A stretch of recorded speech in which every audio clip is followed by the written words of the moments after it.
menyelinapnya itu sangat tergantung. Bisa kotoran batinnya yang menyelinap ke perasaan yang netral ini. Menyelinap seolah-olah menggantikan bahwa keberadaan perasaan yang netral ini mengarahkan orang untuk punya pengertian keliru, pandangan keliru, seolah-olah yang kekal, yang abadi. Ya, ini adalah penyadaran atau perhatian pada atau objek perasaan, seluruh yang ada dalam tubuh dan batin sebagai medan perasaan. Entah itu perasaan menyenangkan, tidak menyenangkan, ataupun perasaan yang menyenangkan tidak menyenangkan juga bukan, secara jasmaniah dan secara batiniah, yang melewati keenam pintu indera. Jadi kalau kita hitung sangat banyak. Yang bersifat duniawi dan yang bersifat di luar duniawi. Maksudnya apa? Nah, perasaan yang senang tapi ada iringan nafsu indrawi. Ada nafsu senang tapi ya sudah bebas dari nafsu indrawi. Entah itu senang karena dhamma, piti atau yang dan sebagainya. Bebas dari nafsu indrawinya. Kebahagiaan yang berbeda lagi. Itu lewatnya lewat mana? Lewat telinga atau lewat mata, lewat hidung, lewat batin. Itu perlu diselidik lagi. Ini adalah bagaimana seseorang yang menggunakan perasaan sebagai objek dalam bermeditasi. Ada bidangnya sendiri dan sangat luas di sana. Bukan sekedar kalau sudah meditasi objek pernafasan, begitu ada rasa sakit diperhatikan, ini Wedananupassana. Ya, tidak sesimpel itu. Kalau sudah selesai Wedananupassana, ya mungkin akan bisa reda sendiri sakitnya, balik lagi ke nafas. Itu bukan sesuatu yang salah juga, tetapi kita bagaimana diarahkan untuk konsisten dengan objek, itu saja. Objek kita adalah apa? Konsisten dengan objeknya. Jadi kalau objeknya adalah nafas, entah itu kembang kempisnya perut atau memperhatikan ujung hidung, keluar dan masuknya nafas, dipersilahkan dengan ya tetap mengarahkan perhatian kita pada objek itu diselingi dengan pemahaman pada ketidakkekalannya. Kalau objek yang kita pegang itu adalah perasaan yang menyenangkan, ya itu ada awalnya kesenangan, ada sebabnya munculnya, mulainya kesenangan itu muncul, diperhatikan. Dan kesenangan itu selama muncul disadari, kesenangan sedang ada. Dan ini satu tiba waktunya nanti akan padam. Saat padamnya dideteksi, diteliti, ini adalah kepadaman dari kesenangan yang muncul. Muncul lagi sesuatu yang lain, perasaan yang lain. Dan itu meskipun perasaan yang muncul ini juga dideteksi dari sisi ketidakkekalannya juga. Dengan memperhatikan dari sisi tidak kekalnya, nanti akan secara otomatis merasa bahwa apabila perasaan itu adalah tidak kekal seperti ini, seberapa timpal, seberapa jauh kita itu perlu melekatinya. Kalau perasaan itu yang menyenangkan tetap menyenangkan seperti yang kita harapkan, kita boleh untuk melekati. Tapi yang menyenangkan seperti ini, kalaupun ada, muncul bersama kita tidak lama, kemudian harus lenyap, hilang, berubah. Perubahan itu adalah kekecewaan, adalah penderitaan. Kalau mau lagi harus mengupayakan sebabnya lagi untuk mendapatkan kebahagiaan, dan begitu terus tiada hentinya. Ini yang kita mesti menjadi merasa bosan, mesti menjadi merasa capek, merasa lelah dengan keberadaan perasaan sedemikian rupa. Memang tidak mudah untuk menjadi bosan dengan perasaan, apalagi perasaan yang menyenangkan. Kalau perasaan yang tidak menyenangkan, ya tidak perlu tunggu bosan, ya memang sudah tidak senang.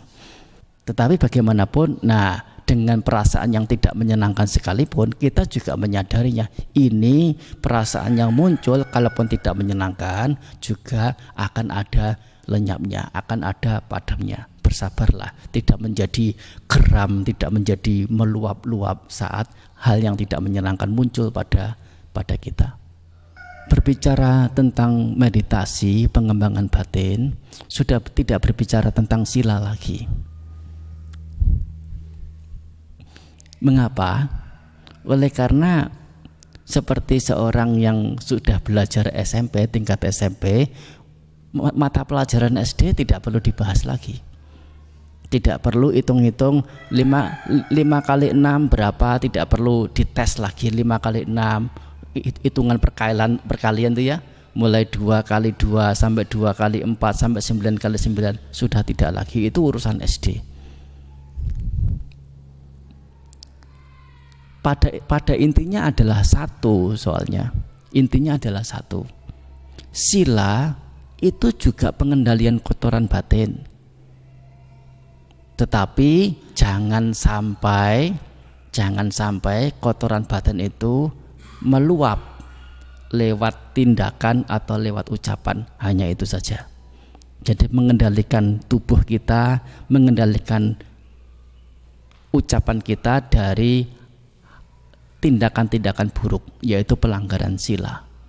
Sejauh keburukan itu masih bergolak di dalam batin, geram seperti apapun, sudah mengacungkan ini mungkin senjata begitu, saking geramnya. Tapi kalau belum cerak ya, belum pembunuhan belum terjadi, sila masih bisa terjaga dengan baik. Yang dipentingkan adalah urusan ya jasmaniah dan ucapan. Tidak membunuh, tidak mencuri, tidak berzina, tidak mabuk-mabukan, dan juga tidak berbohong. Termasuk di dalamnya adalah menghasut, ya, berkata kasar, membual. Nah, ini adalah tindakan yang bersifat luaran. Nah, sedangkan meditasi sudah masuk ke, jangankan keluar lewat tindakan, jangankan keluar lewat ucapan, muncul dalam pikiran pun harus segera ditilik, disadari, ini apa ini? Ini sampah ya, atau ya barang baik. Kalau sampah segera dideteksi, diketahui, dilengsarkan, diturunkan. Lebih-lebih lagi. Itu yang dikatakan mengapa. Bicara tentang meditasi tidak bicara tentang sila lagi. Itu sudah otomatisnya. Dengan kita berlatih seperti ini, nanti apakah kita nanti akhirnya menjadi seperti saya, tidak punya perasaan? Tidak punya perasaan. Iya. ini batu ini tidak punya perasaan. Jangan takut tidak punya perasaan. Justru perasaan seorang arahanta, orang yang suci, apakah masih punya perasaan? Masih. Sakit masih,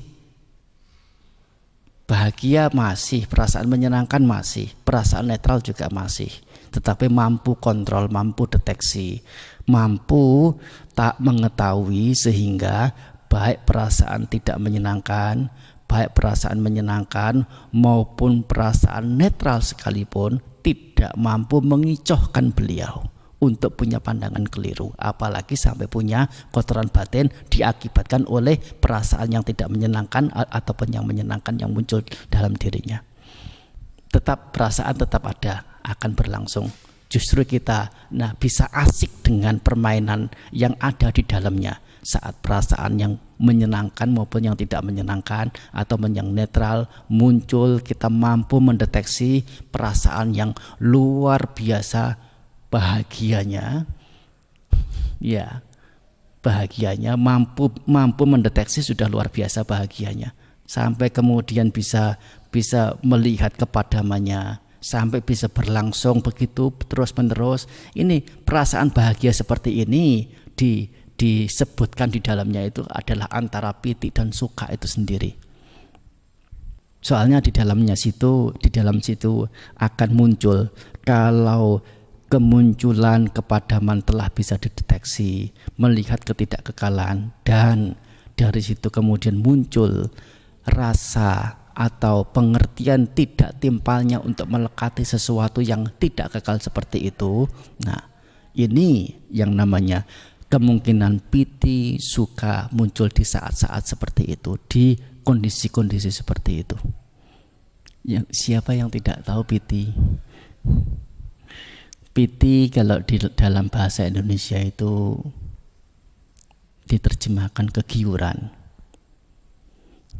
Kegiuran, seperti apa kegiuran itu? Di kitab ulasan itu diceritakan atau dijelaskan, piti itu seperti orang yang kehausan di tengah padang pasir, kemudian diberitahu bahwa 5 km lagi ada oasis di sana.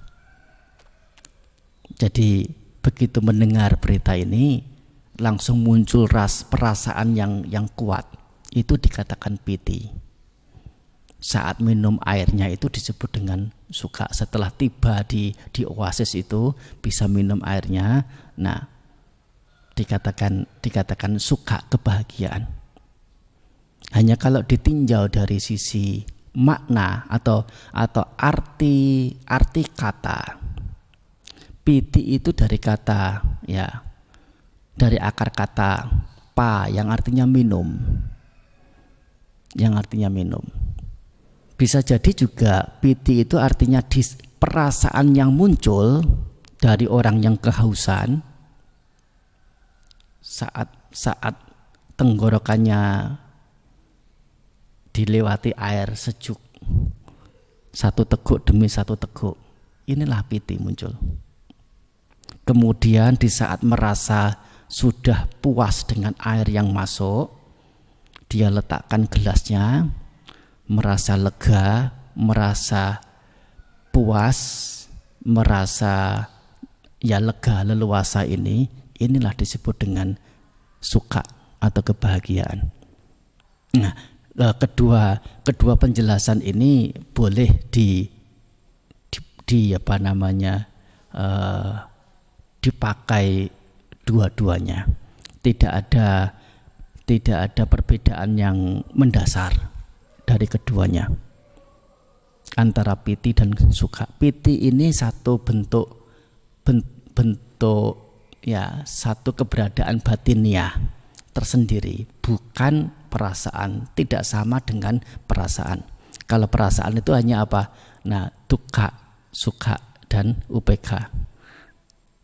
Itu adalah wedana. Nah, kalau di Abhidhamma di sana ada cetasika, perasaan cetasika. Piti juga satu cetasika yang lain lagi. Jadi bukan hal yang sama. Itu adalah dua hal yang berbeda. Satu berarti kegiuran, satu lagi adalah perasaan. Nah, keduanya ini muncul di saat-saat seseorang yang telah terpusat pada objek meditasinya, bisa sampai menjalankan objeknya itu, menempelkan objeknya itu ke dalam batin, menempelkan batinnya itu ke dalam objek, sama saja. Sampai nilai-nilai luhurnya muncul, hal-hal buruknya berupa nafsu indrawi rontok. Rontoknya nafsu indrawi itulah piti muncul, suka muncul. Dikatakan wiwicewa kamehi, wiwica akusalehi tamehi. Di saat apa piti itu muncul? Di saat ini, di saat lengang ini. Lengang apa? Lengang yang bagaimana? Lengang dari kotoran batin. Ini tidak mengucap sendiri, bukan teori saya sendiri. Saya langsung mengambilnya dari apa yang ada di pustaka. Bukan karangan sendiri. Hanya menyampaikan ulang bahwa keberadaan piti suka ini, setelah lengang dari nafsu indrawi, wiwicewa kamehi, wiwica akusalehi tamehi. Nah, dalam buku Parita Biru juga ada di situ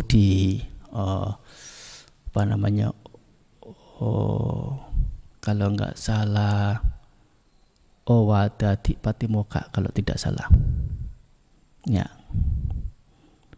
Owada Patimokkha Dipata ya, kalau tidak salah di sana ada dijelaskan, diuraikan, ada terjemahannya juga. Nah itu tentang kapan piti suka itu muncul, atau dalam arti kapan faktor jana itu muncul, atau kapan jana itu sendiri muncul, adalah di saat setelah seorang pemeditasi mampu menangkap objeknya ke dalam batin dan meneruskan keberadaan objek itu tetap nempel di dalam batin sampai kemudian secara tersendirinya nafsu-nafsu buruk itu lengser. Karena apa? Objeknya nempel di batin, nilai-nilai luhur ini. Begitu nilai luhur yang menggantikan muncul, hal yang buruk sirna. Tapi begitu nilai luhur ini hilang, hal yang buruk yang ganti muncul menggantikannya. Sewaktu nilai luhur ini ada di dalam batin, inilah piti, suka, ekagata muncul. Disertai dengan witaka dan wicara. Apa witaka itu? Pemunculan, wicara apa? Pelanjutan. Nah, kalau sudah mulai lebih lembut lagi, tidak perlu mengangkat objek lagi, tidak perlu meneruskan objek lagi, sudah otomatisnya objek itu ada di dalam batin. Sehingga apa? Dikatakan witaka wicara sudah tidak ada. Tinggal piti suka ekagata saja. Itu adalah tingkatan jana yang lebih lembut lagi, dikatakan jana kedua. Tidak ada witaka, tidak ada wicara. Sampai kemudian lembut lagi, piti pun tidak ada. Yang ada hanya suka dan ekagata. Sampai yang lebih lembut lagi, suka kebahagiaan pun tidak ada. Yang ada hanya upekha, perasaan senang tidak senang juga bukan. Atau perasaan ini apa? Atukama suka. Jenis perasaan ya di antara tiga perasaan, suka wedana, dukkha wedana. Suka wedana perasaan senang, dukkha wedana perasaan tidak senang, atau kamu suka perasaan senang tidak senang juga bukan. Ini yang muncul menggantikan suka wedana.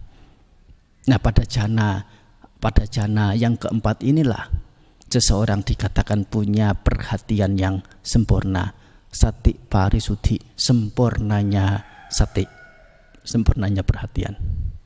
Ini bukan ngomong sendiri, ya, bukan ngomong sendiri, bukan membual sendiri, tetapi nah siapapun yang belajar agama Buddha akan menemukan hal seperti ini. Bahwasanya setelah kita dianjurkan untuk tidak percaya terhadap kitab suci, tidak percaya terhadap guru yang sudah tersohor, terkenal, tidak percaya kepada guru pribadi, tidak percaya karena itu sudah turun, itu dengan yang turun temurun, yang dipercaya secara turun temurun, tidak percaya dengan hal yang sepertinya masuk di logika. Nah,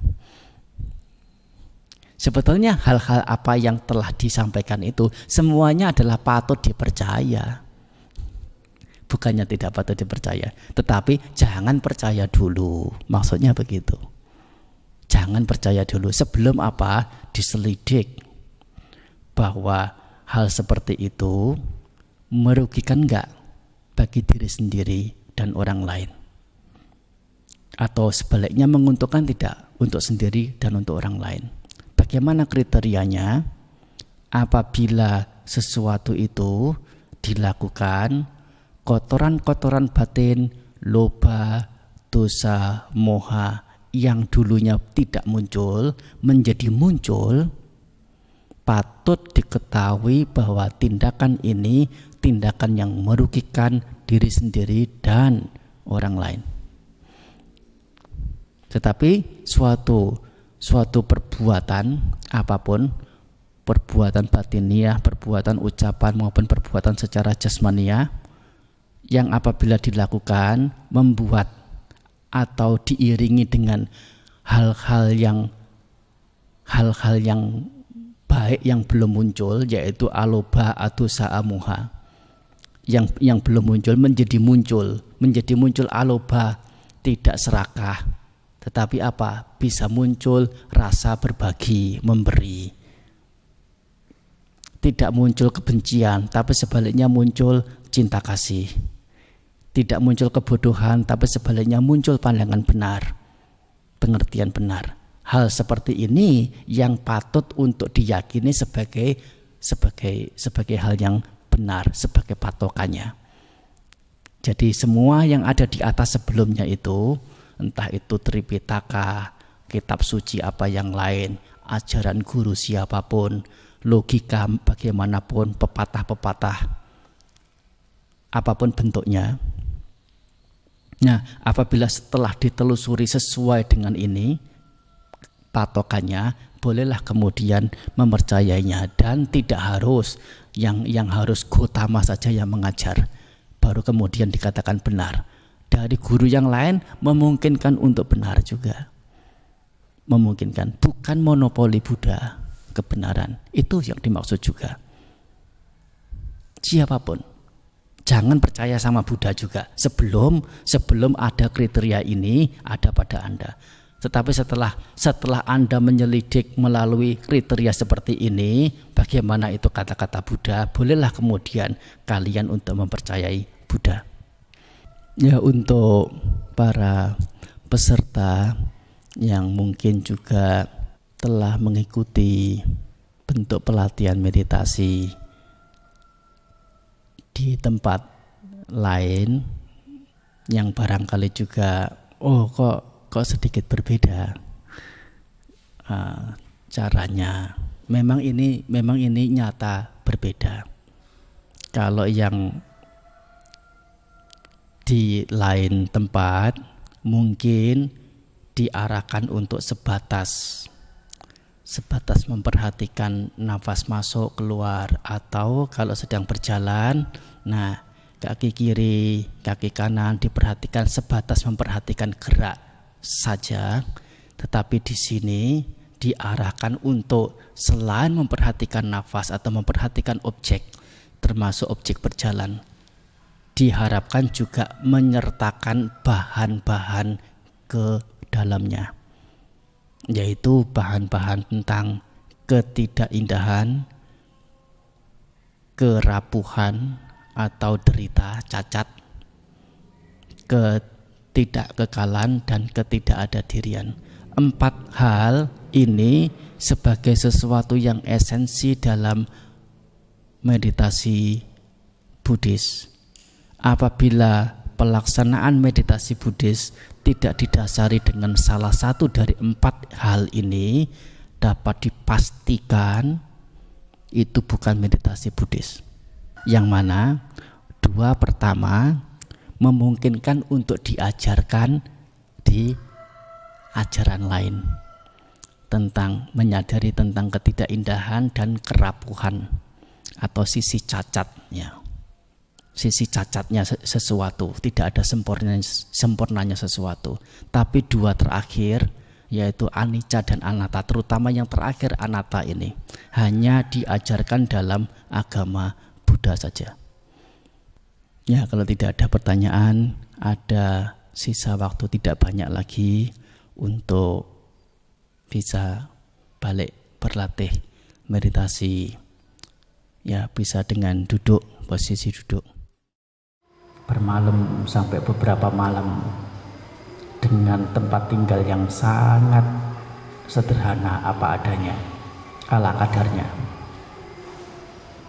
Makanan ala kadarnya, tempat tinggal ala kadarnya, berdempet-dempet.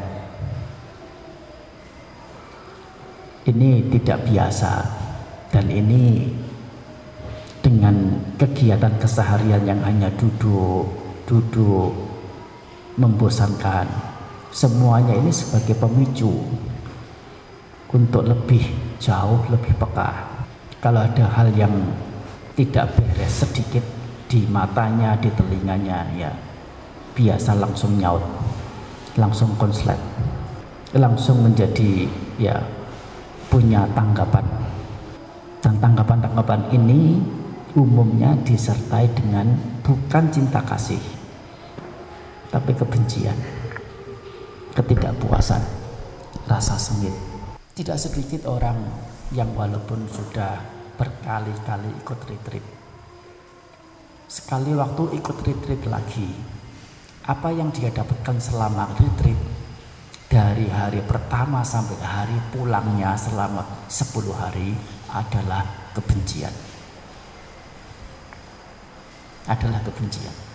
Dia tidak suka banget dengan beberapa orang yang ada di sekitarnya. Entah saat dia itu yang tidak disenangi itu hanya bernafas, berjalan yang mungkin agak keras suaranya, ya sudah muncul perasaan-perasaan yang menggugah. Ini adalah hal-hal yang memungkinkan untuk terjadi dalam suasana yang sangat berbeda. Apabila sempat saya bicara dalam suasana seperti itu dan suasana seperti ini juga, kalaupun dalam satu sesi retreat kita sampai tidak bisa konsentrasi pada objek sekejap pun, tidak menjadi soal, asal pada kesempatan itu kita telah mampu, telah berkesempatan, telah berusaha mengembangkan nilai-nilai luhur yang lain, seperti misalnya adalah tentang kesabaran ini. Bisa menjadi sabar, bisa menjadi sabar. Tidak bisa konsentrasi satu sesi meditasi dua hari atau bahkan 1 minggu 10 hari, tidak soal. Yang walaupun mungkin kita akan berusaha kenceng untuk bisa konsentrasi, bisa kadang-kadang konsentrasi, tetapi juga di satu sisi yang lain kita gampang sekali terpicu kemarahan kita dengan sekitar kita. Sepertinya kita tidak bisa memahami tentang makna meditasi itu sendiri, pengendalian batin pada hal-hal yang bersifat nyata, tampak, ini saja susah untuk dilatih dengan bisa bersabar dan sebagainya.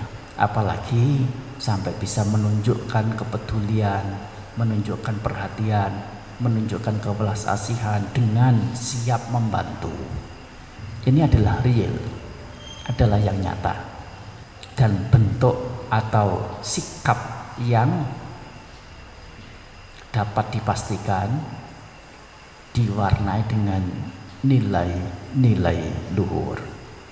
Bagaimana kita bisa merealisasi cinta kasih, merealisasi kesabaran, merealisasi kesederhanaan, tahu terima kasih, tutur kata manis dalam suasana yang seperti ini. Atau sebetulnya hal-hal seperti ini, nilai-nilai luhur ini dimanapun berada, saat kita berlatih di rumah, berlatih meditasi, apa objeknya Bante? Apakah harus berobjek vipassana, berobjek samatha? Bagus, itu bagus. Apakah harus? Tidak harus. Hal yang lebih perlu, hal yang sangat mendasar tapi kita belum punya, itu yang mestinya juga kita memperhatikan. Nilai-nilai luhur ini yang tercantum dalam sutta-sutta banyak sekali diuraikan, dibabarkan oleh Sang Buddha. Yang 2 sutta yang sangat terkenal yang biasa kita bacakan, Manggala Sutta, Karaniyammetta Sutta. Di dalamnya sana terdapat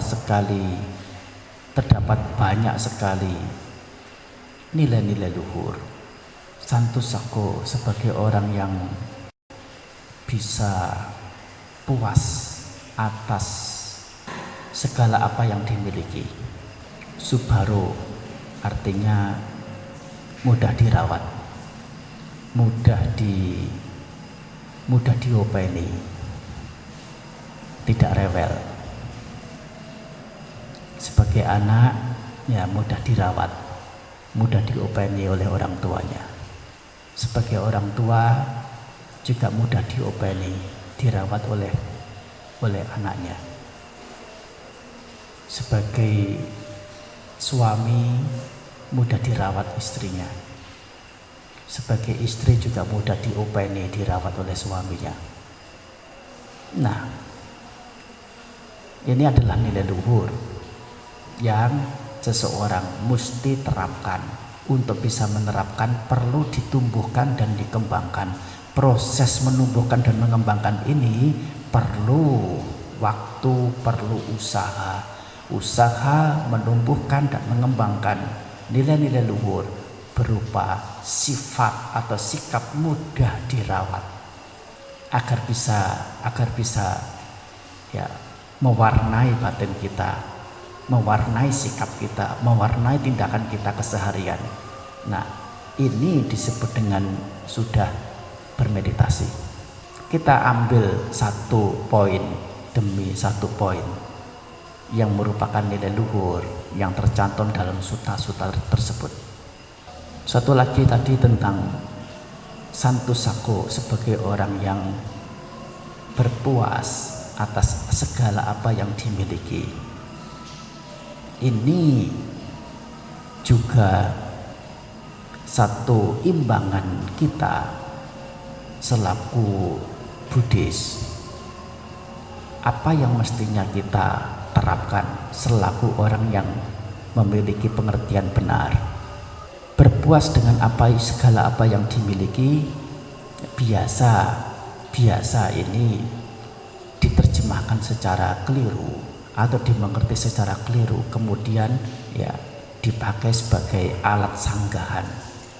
Kalau berpuas dengan segala hal yang dimiliki berarti kita semua diajak untuk tidak berusaha, nerimo. Pada intinya sih demikian, nerimo. Tetapi nerimo ini, maaf, bisa mengerti semua ya arti kata nerimo ya. Bisa terima apa adanya. Tetapi untuk mencapai pengertian atau rasa nerimo ini ada kriterianya. Apa kriterianya? Telah mengupayakan apa yang ingin didapat itu dengan seoptimal mungkin sudah. Apa yang optimal di sini ya sebagaimana kemarin disampaikan. Ya, pertama adalah memiliki keyakinan atas apa yang akan dilakukan, memiliki rajin, semangat, memiliki perhatian, memiliki keuletan, keteguhan, dan memiliki wawasan-wawasan. 5 hal ini yang mendorong seseorang untuk mendapatkan segala sesuatunya secara optimal. Kita optimalkan 5 hal ini dalam mencapai sesuatu. Kalau belum optimal, semangatnya masih kurang, ya untuk bekerja misalnya, ya 2 hari bekerja, 3 hari bekerja, 3 hari libur, 1 hari bekerja, 5 hari libur. Ya tidak ada. Kalau begini terus kemudian ditanya, kenapa kamu penghasilanmu sedikit? Kan gak bagus kalau kerja 1 hari kerja, 3 hari, 5 hari libur. Jawabnya, loh kan saya beragama Buddha. Sang Buddha itu mengajarkan kita untuk bisa nerimo. Mungkin sudah rajin tapi kurang ketelitiannya, teledor, ceroboh, gegabah. Ini tidak optimal, perlu digenjot, perlu ditekankan sisi ketelitian, sisi kejelian. Kalau perlu dilihat sendiri, tidak harus selalu mempercayakan kepada orang lain. Kadang-kadang harus dilihat sendiri, diperiksa sendiri. Kalau belum optimal kelima hal ini, belum boleh untuk menjadi nerimo. Baru kalau 5 hal ini sudah optimal, sudah tidak mampu lagi untuk saat ini, untuk lebih bisa memacu kelimanya ini agar lebih banyak, sudah tidak mampu lagi, baru seseorang itu semestinya bisa nerimo, bisa terima pada apa yang telah diperoleh, nerima pada apa yang telah menjadi kemampuan, telah menjadi kekuatannya, telah menjadi keterampilan, kebolehannya. Ya sudah sampai di situ, ya nerimo. Ini adalah cara bagaimana seorang Buddhis dalam menjalankan hidupnya. Berusahalah, rajinlah, menjadilah orang yang teliti, yang penuh perhatian, yang teguh ulet, yang punya wawasan, punya pengetahuan, yang punya keyakinan. Tetapi setelah itu dikerahkan secara optimal, menjadilah orang yang nerimo, orang yang terima. Oleh karena mengapa? Oleh karena apabila seseorang yang dengan kemampuan sendiri, dengan kekuatan sendiri, yang sudah optimal dia melakukannya, tetapi masih belum bisa nerimo, belum bisa terima, apa kemudian yang menjadi pemikirannya? Kalau keinginannya terlalu besar, ingin mendapat ini, mendapat itu, butuh ini, butuh itu, tetapi apa yang didapat, apa yang diperoleh, apa yang menjadi kemampuannya terbatas sampai di sini saja, ya terpikir jalan pintas, yaitu melakukan hal yang tidak pantas, merugikan orang lain, mengganggu hak-haknya pihak lain. Ini sudah lampu kuning. Lampu kuning celaka bagi diri sendiri, mencelakai diri sendiri. Yang apabila ketidakpuasan ini terus dipelihara, akan muncul sesuatu yang mengerikan, yaitu apa? Mengingini hak-hak pihak lain. Dan ini sudah lampu merah, pelanggaran sila. Ingat bahwasanya pelanggaran sila itu adalah keburukan. Hanya orang-orang yang bodoh yang melanggar sila. Orang pintar tidak melanggar sila. Kalau kita masih mau menjadikan diri sendiri sebagai orang pintar, sebagai orang pandai, kita berupaya sekuat tenaga, sekuat mungkin mencegah diri, menjaga diri dari tindak buruk, melakukan hal yang baik. Oleh karena hal yang baik ini menjadi kriteria, menjadi prasyarat orang pandai, orang pintar, sehingga bisa menjadi nerimo atas hal yang didapat dengan cara yang seoptimal mungkin sudah. Ini disebut orang yang bisa mendapatkan berkah atau melakukan sesuatu yang patut untuk dirinya.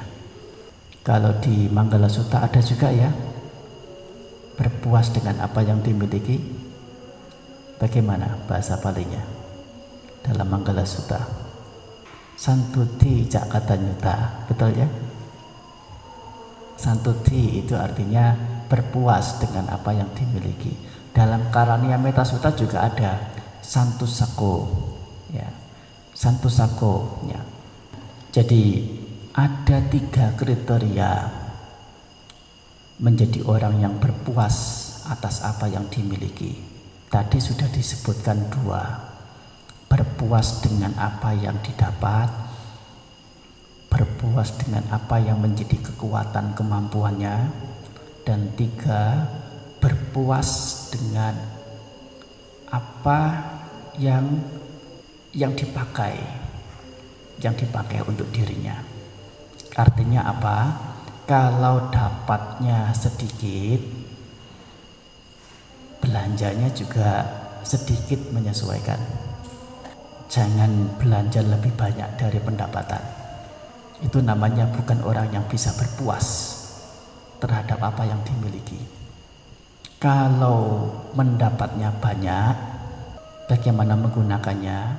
Kalau misalnya, kalaupun pendapatannya banyak, tinggal di satu rumah itu 5 orang, suami, istri, dan 3 orang anak, dan mungkin ada pembantu sekian, punya rumah ya 100 meter persegi ya cukup lah.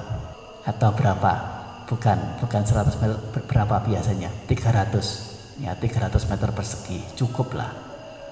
Nah, ini kalau sampai punya 3000 meter persegi ya memang sih tampak megah, mewah, tapi untuk 5 orang, mobilnya yang 5 orang ini ya lebih dari 10 ya, biaya dan untuk ngerawat, untuk ngurusi, untuk ya sibuk, nanti BPKB-nya habis, nanti ininya rusak, nanti ininya macam-macam. Apa yang tidak perlu diurus menjadi harus diurus.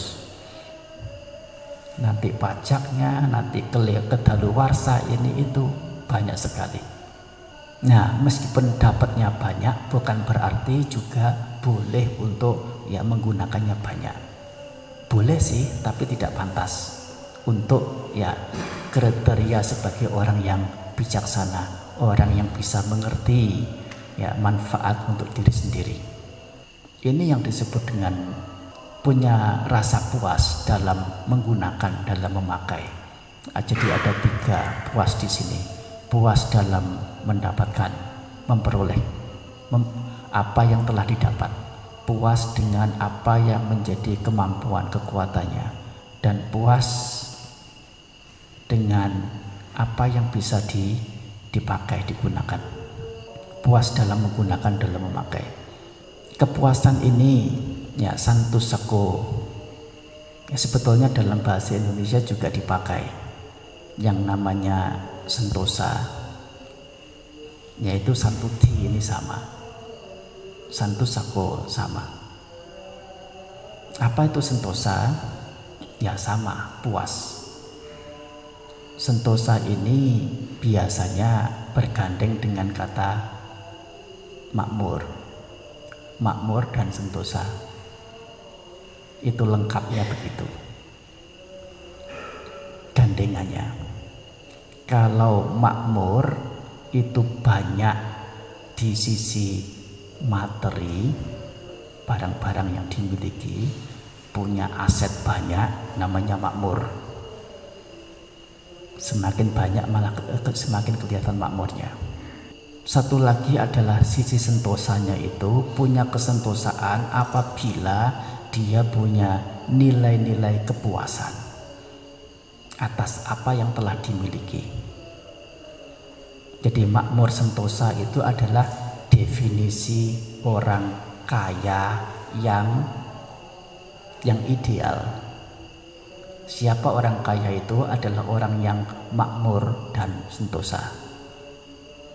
Jadi kalau hanya makmur saja, artinya banyak sekali harta kekayaan, banyak sekali asetnya, tetapi masih belum punya kepuasan atas apa yang dimiliki. Artinya apa? Masih ingin mencari lebih banyak lagi, masih merasa kekurangan.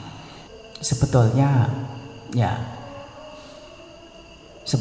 dia ini tidak sempurna disebut kaya, atau juga dapat dikatakan ya masih miskin, tidak kaya. Oleh karena apa? Definisi batasan mana kata kaya itu apa? Kaya itu artinya berlebih, betul ya? Kaya itu artinya kecukupan. Kaya itu artinya melimpah. Seperti kalau ember sudah penuh dengan air, dituangi air lagi bagaimana? Tumpah. Masih mau lagi kah ember itu dengan air?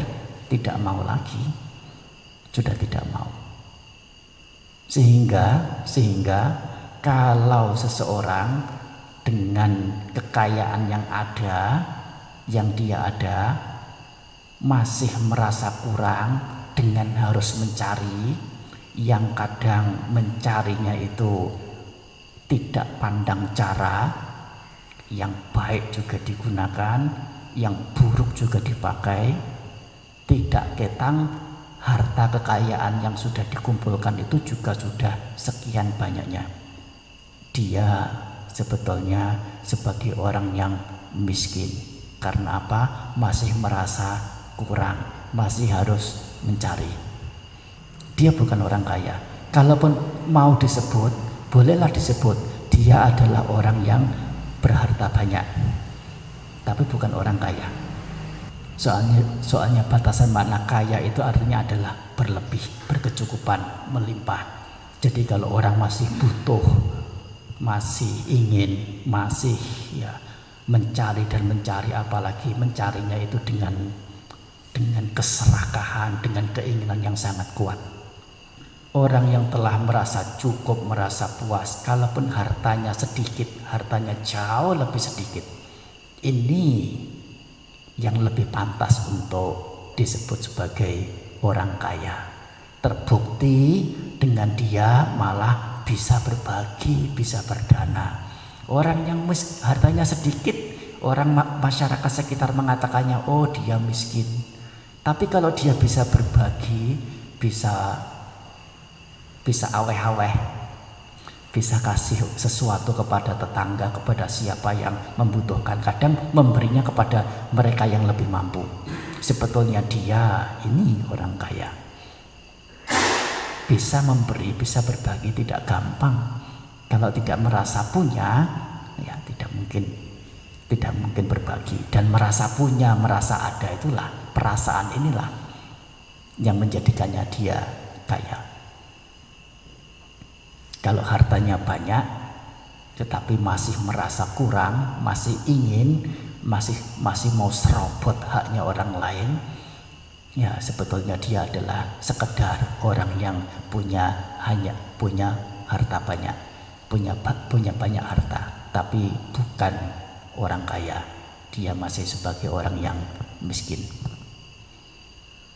Nah, ini yang patut untuk diterapkan, patut ditumbuhkan, patut dikembangkan, patut dimiliki, patut mewarnai batin kita lewat kehendak-kehendak, lewat tutur kata, lewat perbuatan keseharian kita. Bagaimana kita bisa diwarnai oleh nilai-nilai luhur. Sebagaimana disebutkan dari mulai awal, punya kesabaran, punya cinta kasih, punya rasa puas dengan apa yang dimiliki, punya rasa mudah, punya sikap yang mudah dirawat, dan banyak sekali nilai-nilai luhur yang tentunya patut untuk dimunculkan, dikembangkan ke dalam batin. Sejauh apa kita telah memilikinya, dan apakah yang belum ada, yang belum cukup di dalam batin ini, sejauh apa perlu untuk dikembangkan ke dalam. Dan bagaimana mengembangkannya telah disampaikan cara-caranya. Ini menjadi Buddhis. Jadi kalau parita, wacana Pali biasa kita bacakan waktu puja bakti, dibacakan bahasa Palinya, yaitu bukan sebatas ritual. Itu bukan mantra yang hanya dibaca tanpa mengetahui artinya, nanti berkah jatuh dari langit. Agama Buddha tidak mengenal pengertian seperti ini. Parita ini dibacakan untuk dimengerti. Kalau tidak tahu artinya, dibaca artinya. Hanya dibaca, dimengerti artinya saja tidak cukup. Bagaimana bisa ditumbuhkan, dikembangkan? Apa yang dimaksud dengan dikembangkan ini? Ya dibuat banyak, dibuat mantap, dibuat kokoh, dibuat mampat ke dalam batin, sampai menyatu dengan batin, sampai bisa mewarnai batin. Kita akan disibukkan dengan pengolahan batin pada nilai-nilai luhur ini apabila kita betul memperhatikan ajaran Sang Buddha dalam suta-suta. Hanya 2 suta ini saja sudah kewalahan. Bagaimana kita bisa memasukkan nilai-nilai luhur itu?